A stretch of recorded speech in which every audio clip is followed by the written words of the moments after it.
Sama-sama ay bahay. Baby, paano nakarating ang boses niyang bruhang Mercy na yan sa labas? At saka bakit nalalaman niya yung nangyayari dito sa loob? Parang may nagtanim ng CCTV dito, di ba? Habang wala pa tayong sagot na sa mga tanong mo, mabuti pa, hinaan na lang natin ang mga boses natin, lalo na nag-uusap tayo tungkol sa mga sikreto. Sikretong kagaya ng... Halimbawa, ang wedding gown mo. Hindi ko gets.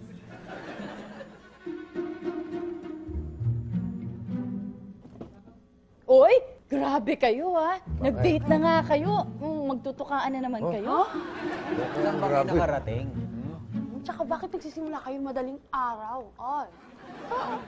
Bolina, okay nga yun eh. Kasi healthy sila. Nagja-jogging muna sila bago sila kumain at mag-malling, di ba? Healthy sa kanila, pero sa atin hindi. Tulog na tulog pa ako, ginigising na ako ni Ate Lab. Sikat! Sikat! Anong isusuot ko? Jogging pants o bestida? Tatanong-tanong pa eh, gusto niya naman pala masusunod. O di ba? Successful ako. Bestida, pinili ko. Lahat ng mga tao tumitingin sa akin. Yeah, baby. Hoy, love! Paano hindi ka titingnan? Eh, nagja-jogging kayong magkayakap. Aling Mercy, paano mo nalaman? Hello! Kasunod nila akong tumatakbo. Eh, hindi nila ako kilala. Kaya ayun, nakabuntot ako hanggang coffee shop. At hanggang sa mall.